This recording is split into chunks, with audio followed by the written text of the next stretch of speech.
Los soldados se cansan, se desconcentran, se caen de sueño y por último se rinden. Los soldados viajan por todo el mundo, por lo que además de las balas y los obuses, pueden contraer toda clase de enfermedades, virus y bacterias.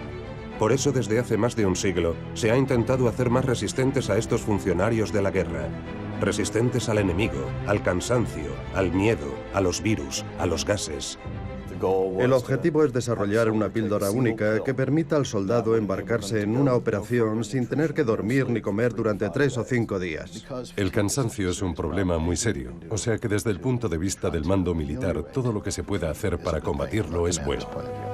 Para combatir el cansancio se administra a los soldados toda clase de drogas, vacunas y desde la Segunda Guerra Mundial píldoras como las anfetaminas. Las anfetaminas entraban dentro de la filosofía de la guerra relámpago, que era muy breve, muy rápida, hasta tal punto que llegaron a conocerse como la droga relámpago. Para comprobar su eficacia en combate se prueban esos productos con cobayas humanas, ya sean los propios soldados o los prisioneros de guerra. Al menos el 70 u 80% de los brutales experimentos llevados a cabo en los campos de concentración nazis se llevaron a cabo en un contexto militar. Era un médico de la Wehrmacht, el ejército alemán. Nos anunció que iba a realizar unos experimentos. Y tras la guerra, los experimentos médicos con soldados se volvieron cada vez más delirantes. El general Crisis compareció ante el Congreso para explicar que el LSD era una droga asombrosa que te hacía flipar. Generaciones enteras de combatientes se habían vuelto adictos al regresar de la guerra. Heroin, morphine, barbiturates, amphetamine, or any opiate byproduct. Cuando mandaban a los soldados a Irak, podían llegar a darles hasta 27 medicamentos diferentes. El problema es que estas sustancias están tan generalizadas que los soldados no pueden prescindir de ellas. Los ejércitos y los laboratorios sueñan hoy con suprimir todo sentimiento de culpa en el combatiente. Hay una tendencia en el ejército a no considerar a los soldados como seres humanos, sino como herramientas que puede usar a su conveniencia, como armas. Los soldados nunca han sido dueños de su cuerpo, ni en el siglo XIX, ni en el siglo XX, ni siquiera en el siglo XXI.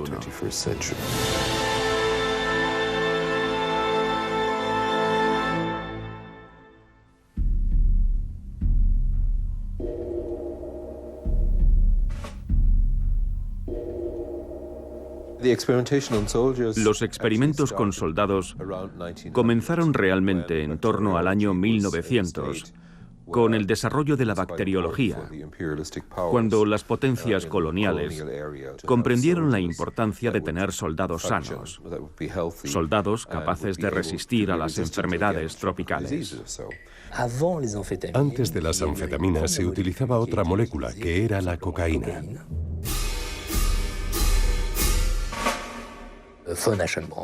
Von Aschenbrand, del ejército prusiano, abogó por el uso militar de la cocaína. Estaba maravillado con los efectos de la cocaína, con el hecho de que sus soldados ahora podían ejecutar sus órdenes sin dormir y caminar sin descanso.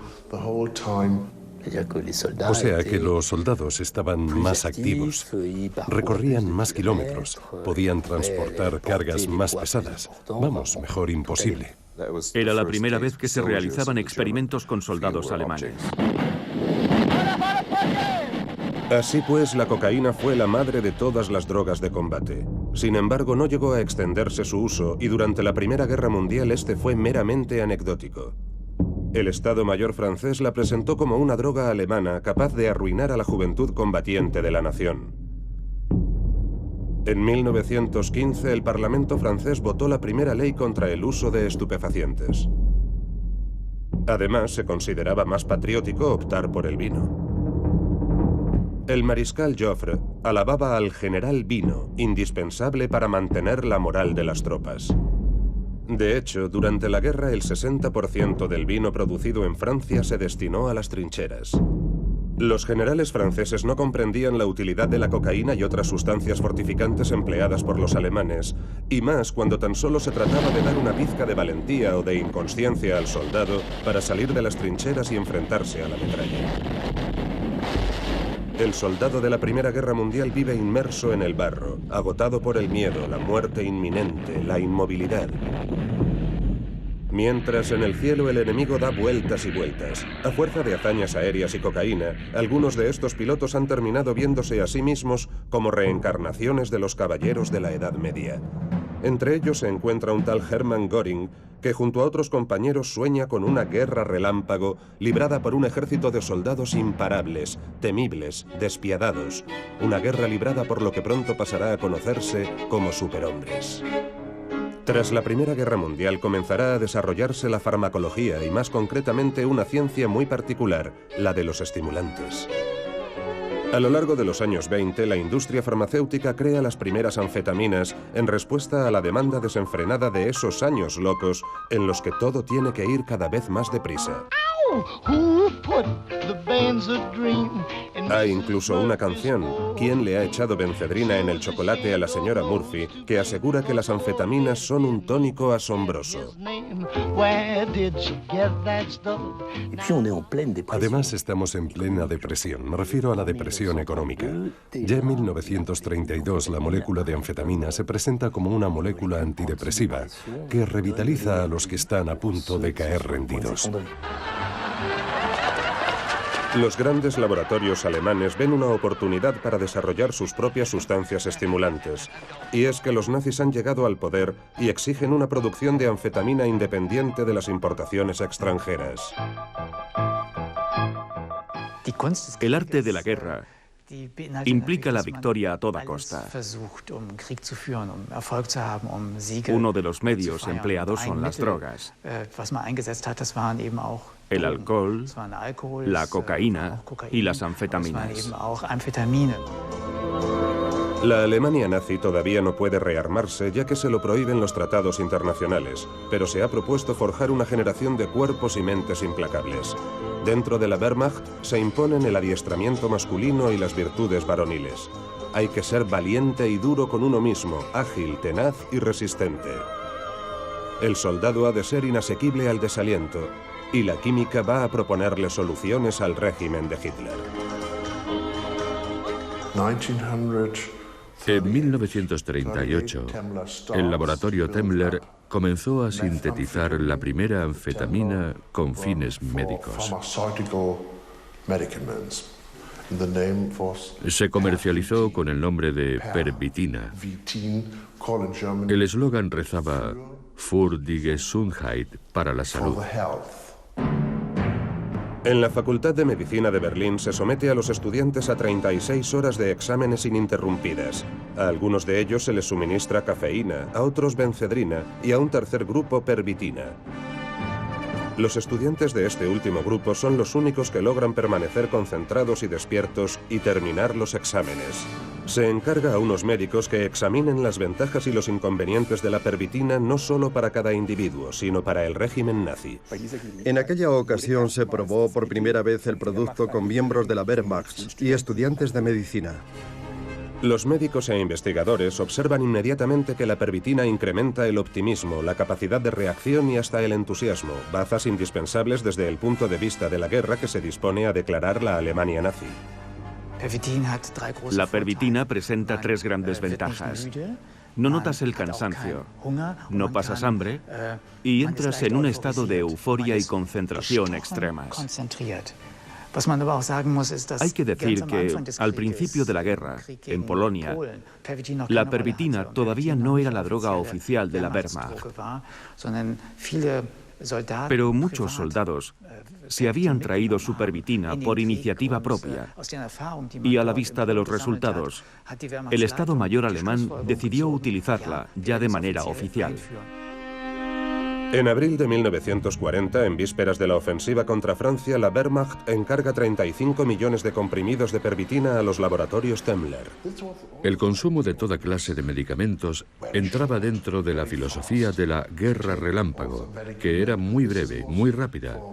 Algunos de los soldados enviados al frente hablaban incluso de la droga relámpago. La pervitina fue, sin lugar a dudas, un elemento estratégico de la guerra relámpago. Podría decirse incluso que durante la campaña de Francia, el ejército alemán estaba drogado, puesto de pervitina.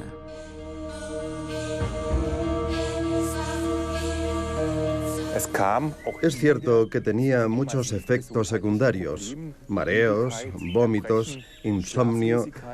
En muchos casos, los soldados tuvieron que someterse a curas de desintoxicación. Las primeras muertes de la guerra se produjeron de camino al frente a causa de las anfetaminas por sobredosis. Durante la campaña de Francia se empezó a desconfiar de las anfetaminas y sus efectos secundarios, que eran muy problemáticos. A ningún ejército le interesa eso. Algunos soldados se volvían locos, tenían alucinaciones, abrían fuego sobre enemigos imaginarios. En Inglaterra, los alemanes encontrarían una resistencia inesperada. En un discurso que pasaría a la historia, Churchill prometió verter sangre, sudor y lágrimas antes de rendirse. Además de su valentía, los británicos contarán con una valiosa baza. Los aliados disponen ahora de una poderosa anfetamina, la metedrina, tan eficaz que hasta el Times de Londres verá en ella un factor determinante en la victoria en la batalla de Inglaterra. Gracias a ella, los aviadores de la Real Fuerza Aérea podrán aguantar decenas de horas de vuelo ininterrumpido bajo el fuego de la defensa antiaérea alemana. En poco más de 3 años, los ingleses consumieron 72 millones de dosis de metedrina. Por su parte, los soldados estadounidenses consumieron 180 millones. Pero esta guerra no se conformó con las anfetaminas y las metanfetaminas, por muy potentes que fuesen. En la Alemania nazi, médicos y laboratorios se esforzaron por satisfacer una serie de demandas muy específicas de los ejércitos. Unas demandas estrechamente ligadas a los avances militares y los progresos armamentísticos. De hecho, se podría seguir el progreso del conflicto estudiando los experimentos médicos practicados con los deportados. Por ejemplo, la investigación de una vacuna tras invadir una zona infestada. En Berlín, a finales de 1941, una reunión secreta decide llevar a cabo experimentos médicos con seres humanos. Al menos el 70 u 80% de los brutales experimentos llevados a cabo en los campos de concentración nazis se realizaron en un contexto militar. Estaban elaborados y diseñados para crear al soldado perfecto. Pero los sujetos no eran soldados, sino presos de los campos de concentración. Astrid Ley es historiadora de la medicina. Su campo de investigación también es su lugar de trabajo, el campo de Sachsenhausen, situado a una 30 de kilómetros de Berlín.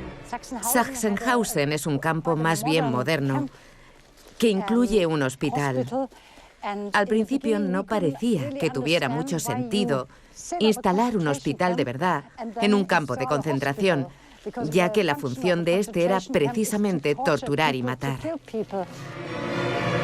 Para hallar lo antes posible una vacuna contra la hepatitis, un médico de la Wehrmacht, Arnold Dogmen, se propone llevar a cabo experimentos con niños deportados en Sachsenhausen. Saul Loren era uno de esos niños.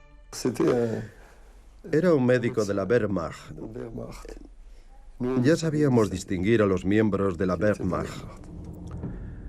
Debía de ser conocido en el mundo médico como especialista en la hepatitis animal. Pero ahora estaba haciendo experimentos con seres humanos. Si un médico alemán quería llevar a cabo experimentos con personas sin su consentimiento, tenía que hacerlo forzosamente en un campo de concentración.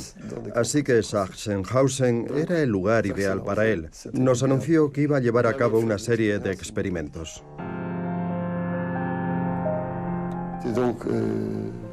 Extraía sangre de animales y nos inyectaba esos virus en vena. Así fue como ocurrió. Hacia el final de la guerra también se investigan nuevas sustancias estimulantes en Sachsenhausen, una droga que sintetice los productos más poderosos, un arma milagrosa como las que el régimen no cesa de prometer a los alemanes para que crean en la locura de la guerra total. Uno de los experimentos que llevó a cabo el ejército en el campo de Sachsenhausen tenía como objetivo probar los efectos de los estimulantes. El objetivo en Sachsenhausen era encontrar la dosis perfecta para librar la guerra, sin que los soldados se volviesen locos y preservando su integridad física. Ese era el objetivo de los horribles experimentos que se llevaron a cabo en Sachsenhausen. El 16 de marzo de 1944, el vicealmirante Helmut Hay exige que se produzca para sus hombres una droga que les permita estar listos para combatir, si es preciso, durante un periodo superior al considerado normal. En los últimos meses de la guerra, a finales de 1944, los alemanes estaban perdiendo la guerra. No tenían ya prácticamente ninguna posibilidad de ganar, y entonces inventaron un nuevo tipo de submarino. Estos submarinos estaban concebidos para llevar a un solo tripulante. Estaban fabricados especialmente para poder acercarse lo más posible a los buques enemigos y torpedearlos. Este submarino para un solo tripulante se utilizó a finales de la Segunda Guerra Mundial. Dentro de esta cápsula iba un soldado, cuya misión era hundir los barcos del enemigo. Debajo hay un torpedo armado.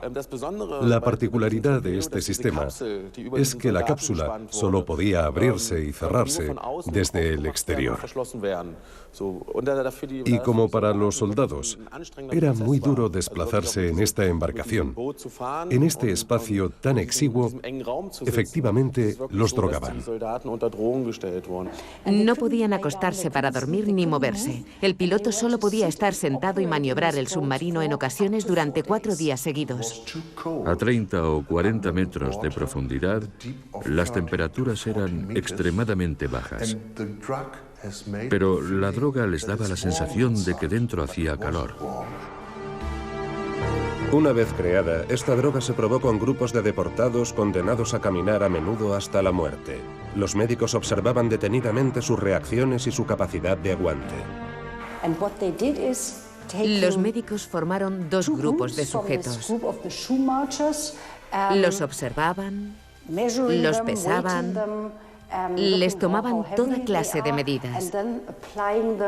Luego les administraban diferentes drogas en diversas dosis y les hacían caminar lo más rápido posible, cargando con unas mochilas muy pesadas. Y veían cuánto tiempo aguantaban el ritmo.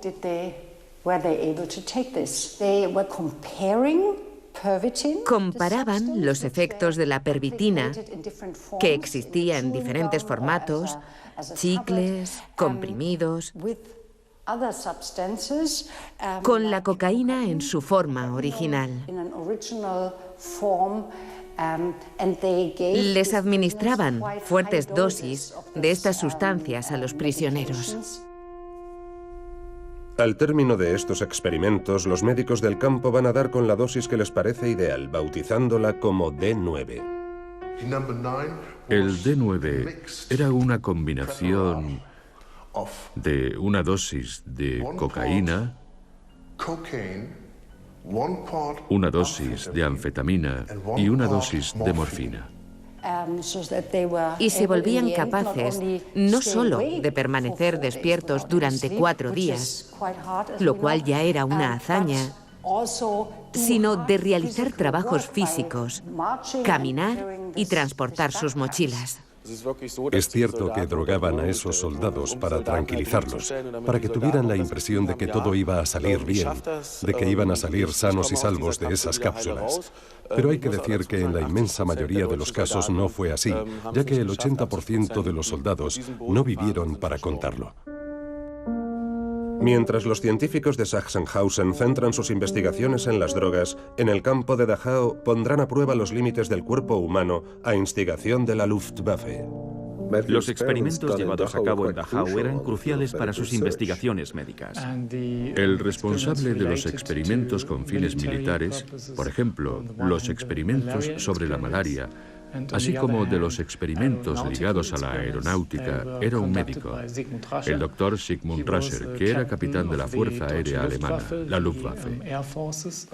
Naturalmente, había personas que permanecían en el anonimato. Una de esas personas, que organizaba la mayoría de los experimentos desde Berlín, era un fisiólogo llamado Hubertus Struthol. Era un oficial del ministerio de Göring, el Ministerio Alemán de Defensa Aérea. La Luftwaffe mostraba un gran interés por todos los experimentos a gran altitud que se estaban realizando en Dachau, ya que Alemania estaba desarrollando unos aviones capaces de alcanzar altitudes récord. Pero para ello, había que saber cómo reaccionaría el cuerpo de los soldados. Así que instalaron en el campo unas campanas presurizadas en las que introducían a los deportados. A continuación, reducían paulatinamente la presión del aire. Y mientras tanto, los médicos observaban la forma en la que se comportaban y terminaban muriendo. Era una nueva dimensión de estos experimentos médicos.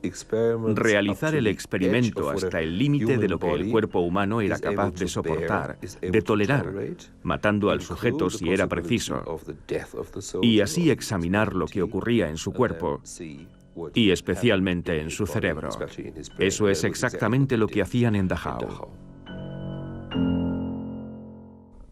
Tras la guerra habrá que dar salida a todas esas anfetaminas milagrosas, del mismo modo en que en su día fueron un remedio para la crisis, ahora serán, o eso se cree, las vitaminas de la reconstrucción.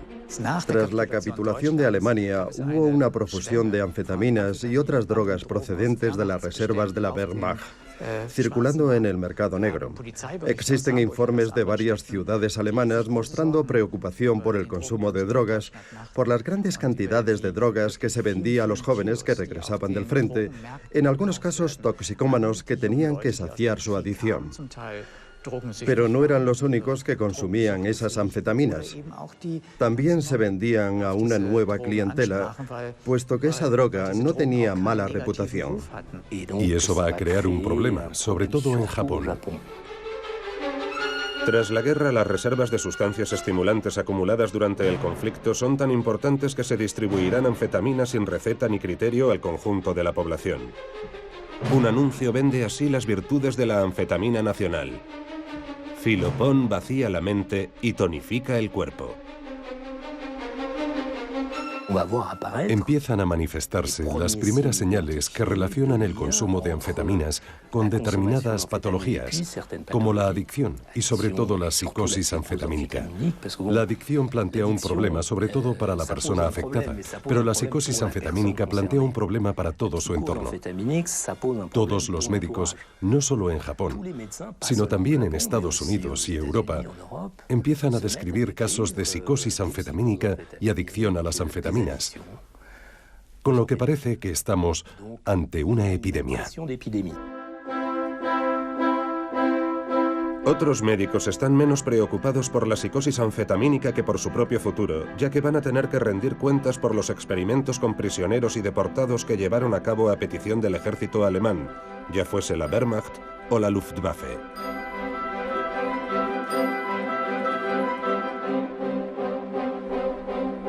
En los juicios de Nuremberg surgirá una pregunta. ¿Cómo pudieron realizar experimentos de vivisección humana?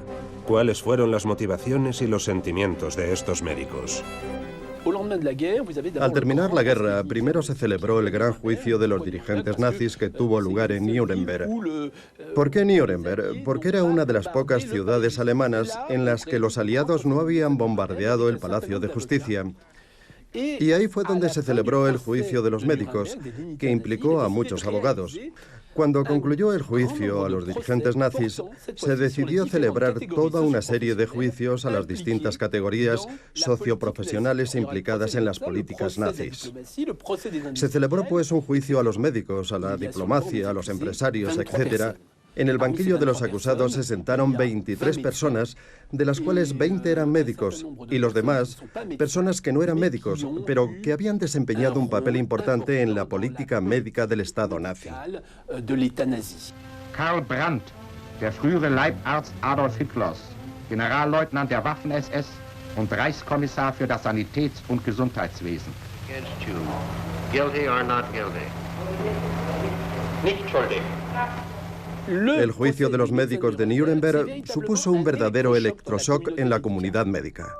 Este proceso permite ver hasta qué punto la inmensa mayoría de los médicos alemanes adoptó la ideología del Tercer Reich, sus objetivos militares, científicos y médicos. Tras descubrir la naturaleza de sus investigaciones con enfermos mentales y deportados principalmente, la comunidad médica comprendió que era hora de redactar un código ético. El Código de Nuremberg fue redactado en respuesta a los abominables experimentos que habían sido efectuados en una situación tan excepcional e inédita como la de los campos de concentración. La base del código es la obligatoriedad del consentimiento voluntario del sujeto humano, que es absolutamente primordial. Se prohibía terminantemente llevar a cabo experimentos con niños, con pacientes con trastornos mentales, con prisioneros y con soldados. Todos esos grupos tienen derechos civiles, por lo que el código dijo, nunca más. La reacción más corriente consistió en decir: vale, es un código ético perfecto para esos bárbaros, pero nosotros no somos nazis. Creían que el código no iba con ellos. Los mismos que crearon esas reglas las violaron inmediatamente. ¿Quién fue juzgado en el proceso de Nuremberg? Los responsables del programa de exterminio de los enfermos y disminuidos psíquicos, los médicos que llevaron a cabo experimentos con deportados y los autores de torturas tan espantosas como las que practicó la única mujer juzgada. Los 20 médicos juzgados en Nuremberg no eran más que la punta del iceberg. ¿Dónde están todas las demás personas que merecían comparecer ante el tribunal de Nuremberg? ¿Qué fue de los verdaderos responsables de esos experimentos? El inicio de la Guerra Fría en Europa Occidental no puede concebirse sin la aportación de los conocimientos científicos de la Alemania nazi. Estamos en pleno comienzo de la Guerra Fría y tanto los rusos, en la zona que les corresponde, como los americanos, los ingleses y los franceses, van a tratar de acaparar al mayor número de científicos alemanes.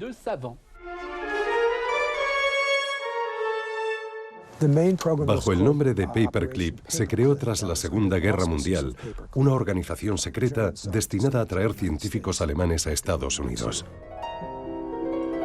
Los detalles de esta operación tardaron años en salir a la luz. Actualmente hay cajas enteras de documentos sobre la cuestión en el Archivo Nacional de Seguridad de Estados Unidos. Creo que la Segunda Guerra Mundial sirvió de detonante, porque la investigación y los hallazgos científicos realizados durante el conflicto eran fundamentalmente de naturaleza militar y eran investigados de un nivel que jamás se había alcanzado anteriormente. Nadie sabía lo que había ocurrido entre el 33 y el 45, así que el objetivo era acaparar todos los conocimientos acumulados en ese periodo cuya extensión se ignoraba. Entre los dirigentes nazis, como el mariscal Göring, se corrió la voz de que podía valer la pena, entre otras cosas para salvar la vida, ofrecer sus servicios a los americanos. Aunque el intento de seducción de Göring no tardaría en fracasar, numerosos científicos y médicos estrechamente ligados al régimen nazi serán exfiltrados a Estados Unidos. Tras la guerra, el gobierno estadounidense se interesó por varias investigaciones llevadas a cabo por los nazis en los campos de concentración. Con la operación Paperclip, los americanos organizaron una fuga de cerebros de la Alemania ocupada a Estados Unidos. La idea era construir los cimientos del desarrollo científico necesario para la Guerra Fría. Ciertos individuos fueron exfiltrados. Hay varios ejemplos sangrantes. En el campo de la física, Bernard von Braun contribuirá al espectacular desarrollo del programa de investigación aeroespacial de la NASA. Pero también estaba Strudhol, que fue el pionero de la medicina aeronáutica en Alemania. Era quien controlaba todos los experimentos llevados a cabo en los campos de concentración. Esos experimentos no habrían podido realizarse sin él, pues era el jefe de servicio. De hecho, no cabe duda de que Strughold habría sido condenado en Nuremberg junto con los otros médicos si los americanos no lo hubieran rescatado para beneficiarse de sus conocimientos en medicina aeronáutica, una ciencia elaborada a costa de la vida de los deportados. Lo justo hubiera sido que lo juzgasen en Nuremberg. Era un nazi. Supervisó los atroces experimentos con deportados en los campos de concentración. Estamos hablando de inyecciones de gasolina, de someter a los sujetos a temperaturas extremadamente elevadas, a baños en agua helada, a distintas presiones atmosféricas, presiones que podían hacer explotar al sujeto por dentro. Los mismos experimentos que fueron condenados en Nuremberg. Los americanos sabían perfectamente lo que había hecho en Alemania, conocían al detalle sus crímenes y sin embargo se lo llevaron a Estados Unidos.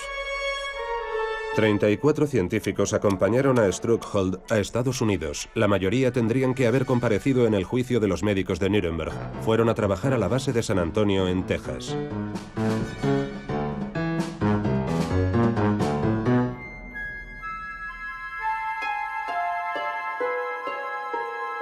If the student reacts properly with 20 seconds of this, he is ready for the next step. Watch his eyes.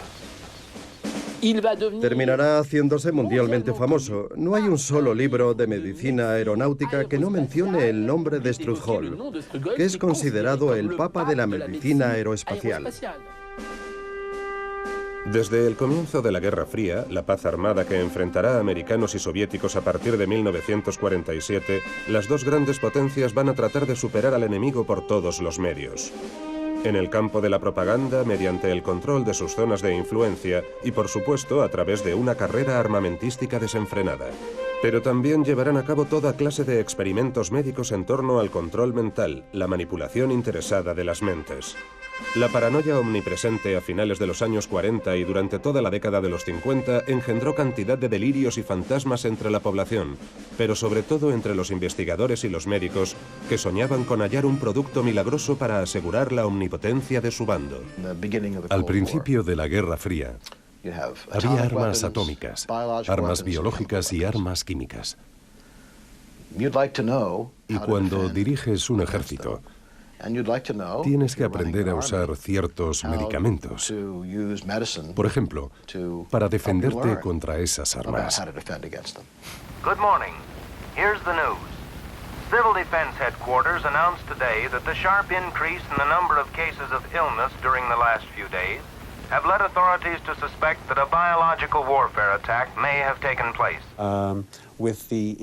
Con todas las inversiones que se realizaron, todo el dinero que se inyectó, los proyectos médico-militares paranoicos desarrollados durante la Guerra Fría se hicieron cada vez más punteros, más sofisticados y de algún modo más estremecedores. Stalin también quiere desarrollar un hombre nuevo. En los años de la posguerra sueña con imponer una genética específicamente soviética tan delirante como criminal. Desea crear máquinas de guerra humanas, hombres nuevos, insensibles al dolor y hasta indiferentes a la calidad de la comida, como no duda en precisar. Los presuntos genetistas y demás charlatanes que rodearán a Stalin en sus últimos años de vida tendrán que rivalizar con los médicos americanos, que también se esfuerzan por controlar los cuerpos y las mentes. Por aquel entonces, la idea era desarrollar un Mind Control Project, un proyecto de control mental. Ese proyecto se conoce con el nombre en clave de Ultramind Control. Control se escribe con K, como en alemán, no con C, como se escribiría en inglés. Esto da una idea de lo involucrados que estaban los médicos alemanes en el proyecto de control mental. Algo que pocos saben es que el gobierno americano utilizó científicos alemanes en su programa de armas químicas, de experimentos con el LSD y todo un arsenal psicoquímico. Armas que, más que quemar la piel, afectan a la mente. En 1951, el ejército estadounidense recluta un equipo de psiquiatras para trabajar en un programa ultrasecreto. Uno de los principales actores de este programa era James Ketchum, un psiquiatra que llevó a cabo experimentos con soldados supuestamente voluntarios entre 1955 y 1975. James Ketchum era un médico brillante. No se arrepiente ni un ápice de haber participado en esos experimentos. Dudó mucho antes de recibirnos en su domicilio en California, pues desconfiaba de esos franceses que venían a cuestionar los mejores años de su vida, como nos acabaría confesando. El jefe de la unidad de psiquiatría del Instituto de Investigaciones del Ejército en Washington me preguntó si quería entrar a trabajar en Edgewood porque no tenían psiquiatras. Me pidió que dirigiese un programa relacionado con las drogas y sus efectos psicológicos. El arsenal de Edgewood se encuentra al lado de una importante base militar no lejos de Baltimore, un emplazamiento estratégico para reclutar jóvenes llamados a filas para los experimentos. Sin embargo, no todos los experimentos realizados en Edgewood eran de tipo médico. Preguntamos a una serie de científicos alemanes si querían colaborar con nosotros. Tenían la metodología adecuada y se mostraron especialmente leales hacia Estados Unidos. No creo que hubiera nada criticable en el hecho de usar el talento de unas personas que querían ayudar a Estados Unidos una vez terminada la guerra. Por aquel entonces ya se habían realizado estudios sobre la atropina, por ejemplo, e incluso sobre el LSD. El LSD tenía la ventaja de ser una droga que no mataba, pero cuyos efectos eran lo suficientemente potentes como para permitir capturar a un individuo.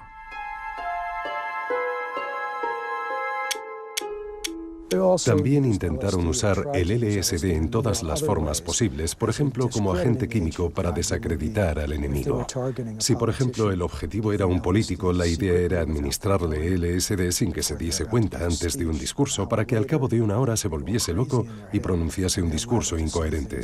De esta forma, perdería toda credibilidad. Los americanos trataron de poner esta idea en práctica, por ejemplo, durante la crisis de 1956 con la nacionalización del canal de Suez por el Egipto del coronel Nasser. Este jefe de Estado, demasiado nacionalista y abiertamente hostil a los intereses occidentales, se verá en el punto de mira de los servicios secretos del ejército, quienes contemplarán muy seriamente la posibilidad de comprometer su imagen haciéndole tomar LSD. Here is a group of normal soldiers responding correctly to a series of routine drill commands. After receiving a small dose of LSD, they're confused and undisciplined. El general Crisis compareció ante el Congreso para explicar que el LSD era una droga asombrosa que te hace flipar.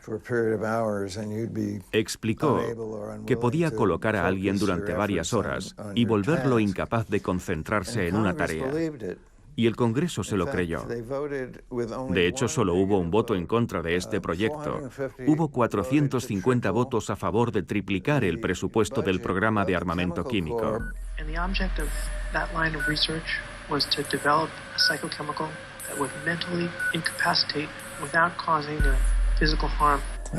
Este es un caso. Esta persona había venido a verme un año antes para hablarme de un problema con su hija. Se le ve completamente desorientado. Está intentando hacerme algo. En cuanto agarra algo, ya no lo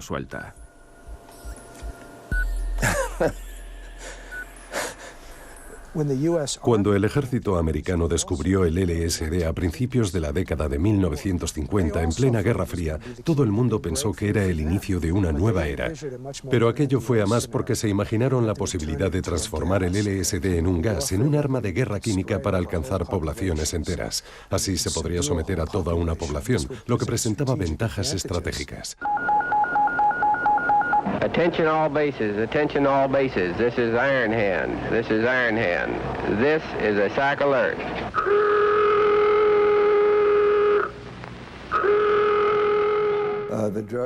La droga que estudiamos después del LSD se llamaba BZ. El BZ es una droga perteneciente a la familia de los glicolatos. Produce alucinaciones, pero no de la misma manera que el LSD. Cuando una persona consume LSD, puede darse cuenta de que está alucinando. Puede ver la realidad aunque la vea deformada. En cambio, con el BZ las visiones son absolutamente delirantes. Ves cosas que no existen y pierdes toda noción de la realidad. Los experimentos se volvieron fascinantes. Yo nunca había oído hablar antes del BZ. Y no ha dejado de interesarme desde entonces. Durante ese estudio se inyectó BZ. Se administró en diferentes dosis a 4 personas. Este hombre, por ejemplo, la inhaló. Aquí vemos cómo. Se les administraba la droga por inhalación. Contrariamente al LSD, el BZ puede adoptar forma gaseosa. Acabó usándose como arma, y de hecho es una de las principales armas del arsenal químico del ejército.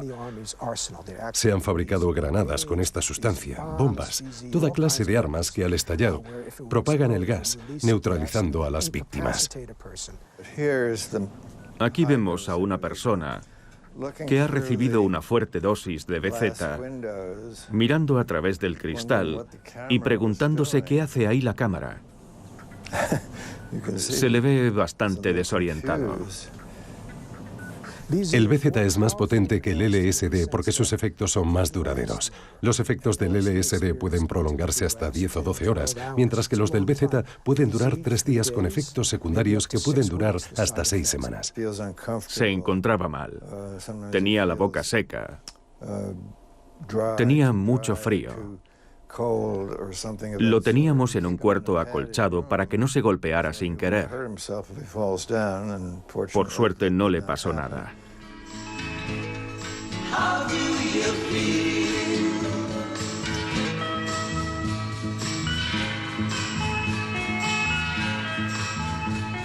Está claro que hay que hallar un compromiso con las necesidades militares, porque cuando uno se mete a soldado está renunciando en parte a sus derechos, a la mayoría de sus derechos, casi todos incluso, y ese compromiso entre el objetivo militar y la ética médica es muy difícil de obtener. La gente siempre está dispuesta a criticar la forma en que reclutamos a nuestros voluntarios. Lo hicimos lo mejor que pudimos, los tratamos lo mejor posible y la mayoría quedaron más que satisfechos.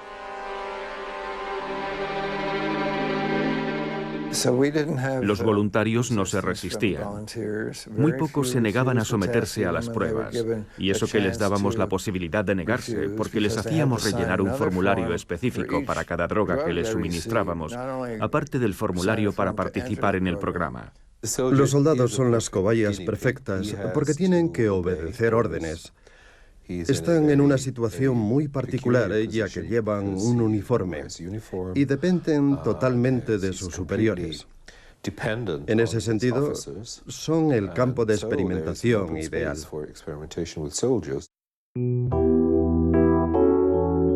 Franklin Rochelle era uno de los soldados cobaya de Edgewood. Junto a otros 5 veteranos, todos miembros de una asociación de excombatientes de Vietnam, ha demandado al ejército. Franklin Rochelle era tan solo un joven recluta de 20 años cuando en 1968 se prestó a participar en lo que llamaban Programa de Ensayo de Equipos Militares, antes de descubrir que en realidad se trataba de unas pruebas de tipo médico. Accedió tras recibir la garantía de que su salud no correría peligro. Muchas personas fueron víctimas de esos experimentos. El doctor Ketchum esnifaba demasiado pegamento. Pueden eliminar esto último si quieren. Pero es lo que pienso del doctor Ketchum. Tras la primera prueba no sentí ningún efecto. Era una inyección, una jeringa. Sin embargo, la segunda prueba sí que tuvo efectos. Me inyectaron una droga alucinógena muy potente. Pasé 2 días y medio bajo los efectos de la droga, hasta que me dieron el alta. Me colocaron una unidad de aerosol, como la llamaban. Era como esas máquinas en las que te hacen respirar para ver cómo tienes los pulmones. Oí cómo abrían una válvula y soltaban el gas, y respiré hondo. Lo que recuerdo de esa prueba es que cuando volví a la cama para intentar dormir, empecé a tener alucinaciones. No conseguía pegar ojo. Oía voces que me llamaban, oía cosas. Siempre que lo cuento, la gente me toma por loco. Pero es cierto. Vi un conejo blanco enorme. Cuando lo cuento, todo el mundo me dice que estaba flipando.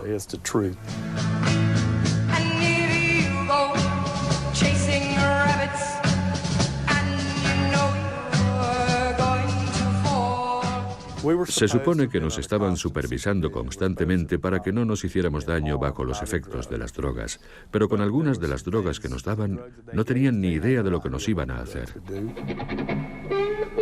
Sin embargo, la CIA llevaba tiempo realizando experimentos con soldados. Durante 16 años, la agencia de inteligencia estadounidense hizo tomar LSD al soldado James Thornwell, que moriría poco después de reconocer estas prácticas a los 46 años a consecuencia de un ataque de epilepsia. Bad trip. That was a bad trip. The pain was so excruciating, felt like somebody was sticking me with 1,000,000 pins. You know, just everywhere. Oh, it just...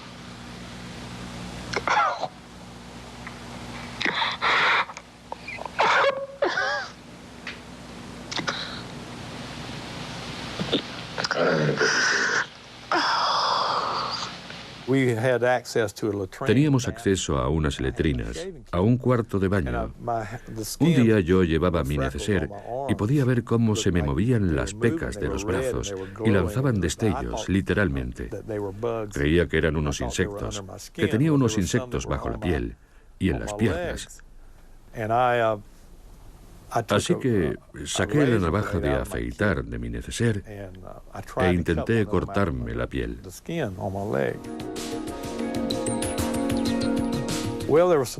Nos pasaban cosas.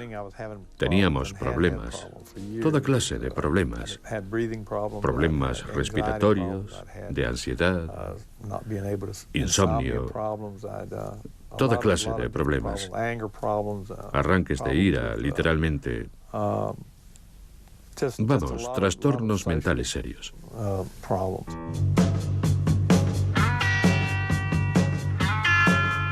Como muchos otros jóvenes llamados a filas, Franklin Rochelle accedió a hacer de cobaya en Edgewood con la esperanza de evitar ir a combatir a Vietnam. Pero acabó yendo a Vietnam. Sin embargo, por lo que se refiere a los estupefacientes, el panorama no era tan diferente. Se vio rodeado de soldados dispuestos a tomar cualquier sustancia con tal de olvidar o sobrellevar mejor el infierno que vivían a diario. La actual política sobre drogas en Estados Unidos está directamente vinculada con la guerra de Vietnam y se debe a que muchos militares americanos se habían vuelto adictos a la heroína. Lo que preocupa actualmente a las autoridades americanas es el rápido desarrollo que está conociendo el consumo de drogas duras, la heroína, la morfina, las anfetaminas.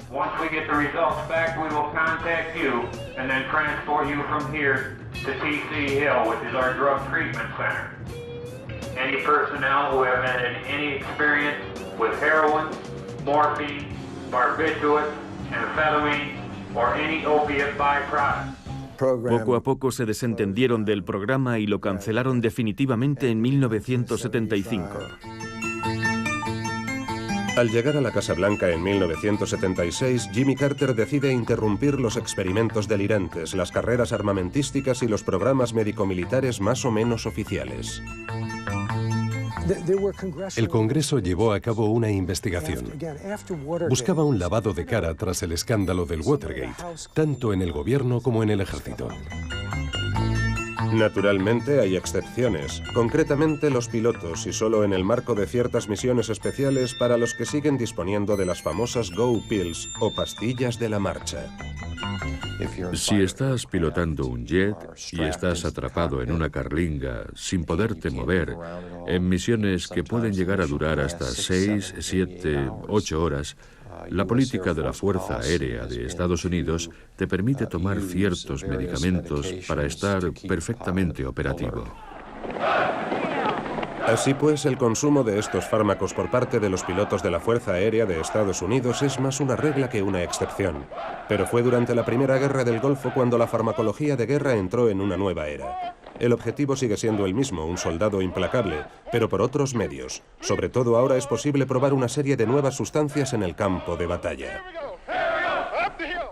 Se dijo que el ideal era disponer de un soldado que solo tuviera que tomar un comprimido que le permitiría embarcarse en una operación sin comer ni dormir de 3 a 5 días y con una eficacia máxima. En 1991, durante la Primera Guerra del Golfo, el miedo al armamento químico de Saddam Hussein, y especialmente al anthrax, motiva una campaña de vacunaciones masivas. ¿Qué más da que las vacunas sean incompatibles entre sí? ¿Y qué más da que aún no se haya autorizado su comercialización? Al fin y al cabo, los ejércitos suelen estar por encima de las leyes, y sus soldados están fuera de la ley.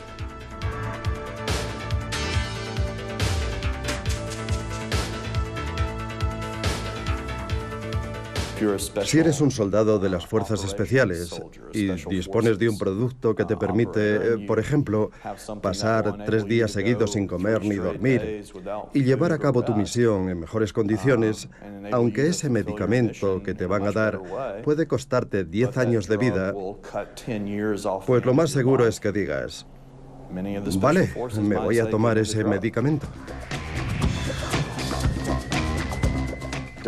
Durante la Primera Guerra del Golfo, sobre todo antes de las misiones en Irak, podían llegar a dar hasta 27 medicamentos diferentes a los soldados antes de embarcarse para Oriente Medio. Una vez le pregunté a un general si él se tomaría todas esas pastillas y me contestó, no, no me las tomaría. El cansancio es un problema muy serio, o sea que desde el punto de vista del mando militar, todo lo que se pueda hacer para combatirlo es bueno. Esta optimización del combatiente puede conseguirse mediante el uso de ciertas moléculas, las llamadas moléculas operacionales. Una de las más conocidas fue, y sigue siendo, el modafinilo, que favorece el estado de vigilia en el soldado.